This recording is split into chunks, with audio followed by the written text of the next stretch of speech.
विधानसभा क्षेत्र के शीतल ग्राम पंचायत में पहुंचे हम। यहाँ प्रत्याशी के रूप में हैं मनोज जी, इनसे बात करेंगे। अगर मनोज जी आपको जनता यहाँ की मौका देती है तो क्या प्राथमिकता रहेगी, किस तरह से विकास करवाओगे?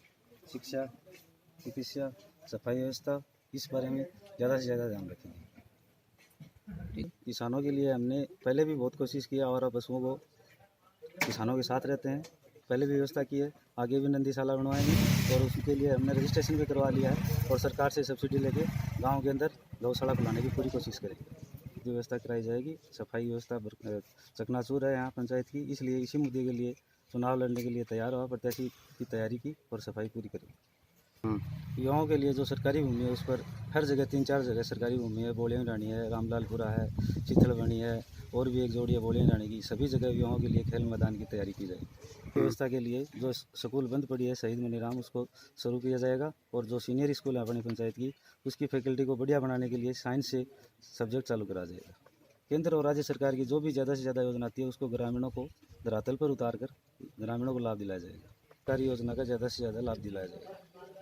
नरेगा के तहत ज़्यादा से ज़्यादा लोगों को रोजगार दिलाया जाएगा और शमशान भूमि की सफाई व्यवस्था है, रस्तों का दुरुस्तीकरण है और है, नरेगा के तहत ज़्यादा से ज़्यादा काम करवाया जाएगा।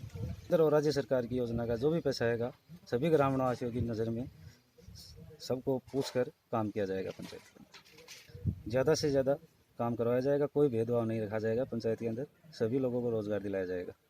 उन मुद्दे पर बताया, 70 लोग हैं खाद्य सुरक्षा में जुड़ाने के लिए, जो लोग वंचित रहे हैं उनको भी जुड़वाया जाएगा और सभी को योजना का लाभ दिलाया जाएगा। जो पात्र लोग हैं उनके लिए रास्ते हैं, मुख्य चौराहे हैं, उन पर हर जगह पानी की टंकी और हर घर में पानी की व्यवस्था करवाई जाएगी। ये कल्याणकारी योजना है CCTV कैमरा लगाने की, उसकी व्यवस्था की जाएगी ताकि गांव में अव्यवस्था न फैले और सारी गांव की निगरानी रहे। सरकार की जो ये प्रधानमंत्री आवास योजना है, इसका सभी को ज़्यादा से ज़्यादा लाभ दिलाया जाएगा। जो पात्र लोग हैं उनके लिए विशेष ध्यान रखा जाएगा।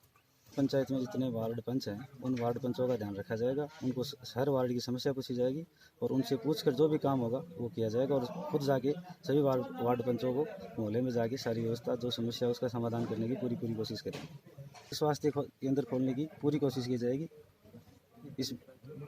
ये मेरा पहला काम होगा।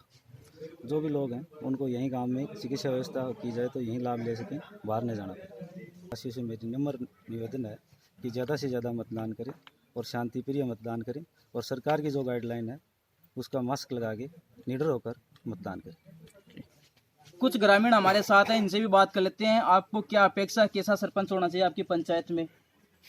मैं ग्राम पंचायत क्षेत्र से पूर्व वार्ड पंच धर्मपाल गुर्जर। इस बार हमारे पूरे गांव की ये इच्छा है कि इस बार हम सरपंच को रिपीट करना चाहते हैं। नया सरपंच जो युवा एक नौजवान जो मनोज कुमार सब बिरादरी को साथ में लेके चलने वाला है और बिना किसी पे पद पे होते हुए भी उन्होंने जनसेवा करने का काम किया है। हमें उम्मीद है कि इस प्रकार से शीतल की जनता है, युवा शक्ति है, 36 कौम बिरादरी है, वो निश्चित रूप से इस बार पुराने सरपंच को अपराजित करते हुए एक नए चेहरे मनोज कुमार को विजय बनाएगी। और मेरा भी ग्रामवासियों से अपील है और मेरे जितने वार्ड पंच जो पूर्व में थे साथ, उन सबका समर्थन है कि निश्चित रूप से मनोज कुमार है वो युवा है, नौजवान है, पढ़ा लिखा है, शिक्षित है, काबिलियत है और निश्चित रूप से क्षेत्र में जो मांगे हमने रखी है वो मांगे करवाने की पूरी उम्मीद ही नहीं, हमें विश्वास दिलाया है निश्चित रूप से काम होगा। इसलिए मैं मेरी ओर से समस्त शीतल ग्राम पंचायत को 36 बिरादरी को ये हाथ जोड़ करके निवेदन करना चाहता हूँ कि आने वाली 10 अक्टूबर को अधिक से अधिक संख्या में मतदान करें और कोरोना जैसी कोविड-19 को ध्यान में रखते हुए और पूर्ण मास्क यूज करते हुए और सैनिटाइजर का छिड़काव करते हुए और सोशल डिस्टेंस बनाए रखें। मेरा एक बार पुनः मानना है कि मैं शीतल ग्राम पंचायत का नागरिक होने के नाते अपील करना चाहता हूं कि इस बार हम एक युवा साथी आने वाले 10 अक्टूबर को मनोज कुमार के रूप में उसका चयन करना चाहते हैं, क्योंकि योग्य है, काबिल है और बिना किसी पद पे होते हुए उन्होंने काफ़ी बार जनता की सेवा की है।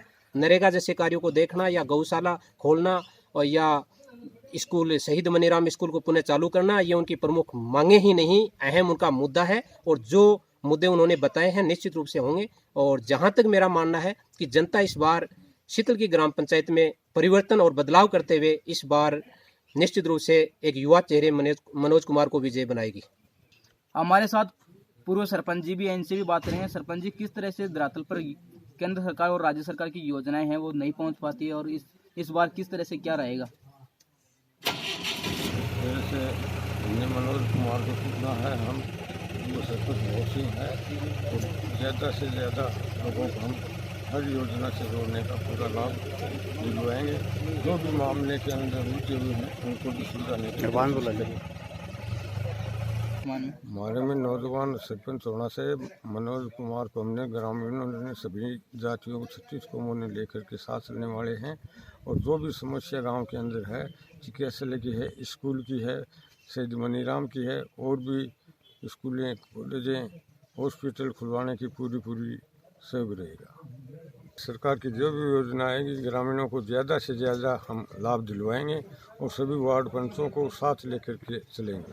वार्ड पंचों को सभी को साथ लेकर के उनसे विचार विमर्श और मोहल्लों में जाकर के विचार विमर्श करके सभी की समस्या सुन के उनका हल किया जाएगा। कुछ ग्रामीण और हैं हमारे साथ, इनसे भी बात करेंगे। आपकी पंचायत में कैसा सरपंच होना चाहिए और क्या अपेक्षा आपसे सरपंच से? हम चाहते हैं कि हमारी पंचायत में एक लीडर सरपंच हो जो जाकर के दफ्तरों में अच्छी तरह से बात कर सके, हमारे गांव का विकास कर सके, बढ़िया तरीके से हमारे गांव में जो काम नहीं हुए हैं वो करवाएं। गांव में हॉस्पिटल की कोई सुविधा नहीं है, आज तक हमारा कस्बा टाइप में गांव है, लेकिन जब भी कोई रात को या बीमार हो जाता है तो हमें बहुत परेशानियों का सामना करना पड़ता है। तो हम चाहते हैं कि गांव में ज़्यादा से ज़्यादा विकास हो और पानी की जो पुरानी लाइनें हैं जो 30-35 साल से गड़ी हुई हैं उनमें पानी नहीं आता है। बहुत से परिवार ऐसे हैं जो पानी के लिए परेशान हैं, तो उनको दुरुस्त करवाया जाएगा। इसलिए हम चाहते हैं कि गांव में एक युवा सरपंच हो और नया बदलाव हो ताकि गांव में और भी ज़्यादा विकास हो। गांव के अंदर जो ऐसे परिवार हैं जो मान लो वंचित रह गए हैं, सरकारी और केंद्र सरकार की या राजस्थान सरकार की जो योजनाओं से लाभ नहीं ले पाए हैं, उनको पूरा लाभ दिलाया जाएगा।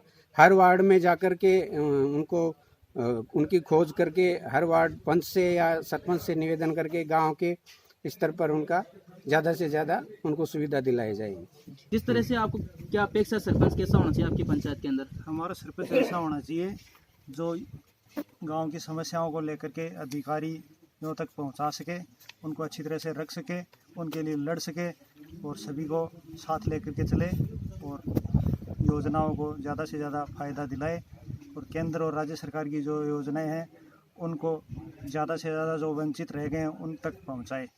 हाँ, जो वंचित रह गए हैं, जो खाद्य सुरक्षा में जिनको गेहूं नहीं मिल रही है, वंचित रह गए हैं, उनको गेहूं दिलाना और जो पेंशन है बुज़ुर्गों की, उनको पेंशन नहीं मिल रही है, उनको पेंशन दिलाना। स्कूल में रिक्त पद हैं सब्जेक्टों के, उनको रिक्त पदों को भरवाना और फैकल्टी में जो अभी RT है लड़कियों के स्कूल में, उसमें फैकल्टी को बढ़ाना, साइंस और कॉमर्स की फैकल्टी बढ़ाना। को सरपंच से क्या अपेक्षा, कैसा सरपंच होना चाहिए आपकी पंचायत में? हमारे सरपंच ऐसा होना चाहिए, नए होना चाहिए, जवान लड़का होना चाहिए जो उसे काम करने की हिम्मत रहे और जो गरीब आदमी की समस्या सुने और पूरा जो गवर्नमेंट की जो योजना चल रही है उनका गरीब आदमी को लाभ पहुँचाए। ऐसा सरपंच चाहिए जो ईमानदार और सबकी सेवा करने वाला। कैसा सरपंच होना चाहिए आपकी पंचायत में, क्या अपेक्षा सरपंच से?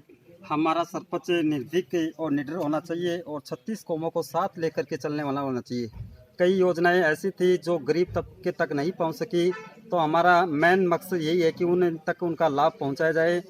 राज्य गवर्नमेंट से और केंद्र से गवर्नमेंट से जो योजनाएं मिल रही हैं, कई परिवार ऐसे हैं जिनकी मूलभूत जो आवश्यकताएं हैं जैसे लेटरिन बाथरूम अभी तक नहीं बने हैं, तो मेरा ध्येय यही रहेगा और मैं युवा जो प्रत्याशी हमने जो चुना है मनोज कुमार से, मैं उनसे विनती करूंगा कि वो उनकी समस्याओं को सुन करके ज़रूर हल करेंगे, ये मेरा विश्वास है।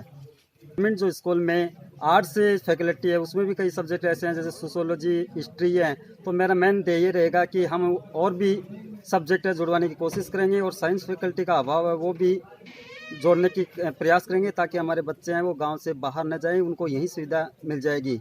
और चिकित्सा सुविधा में हमारा प्राथमिक जो स्वास्थ्य केंद्र खुलवाना हमारा अहम लक्ष्य रहेगा और हमें युवा जो सरपंच हैं मनोज कुमार, उनसे उम्मीद है कि वो हमारा काम अवश्य करेंगे और गरीब तबके और 36 कौमों को साथ लेकर के चलेंगे, ये हम उनसे कामना करते हैं और हमें विश्वास भी।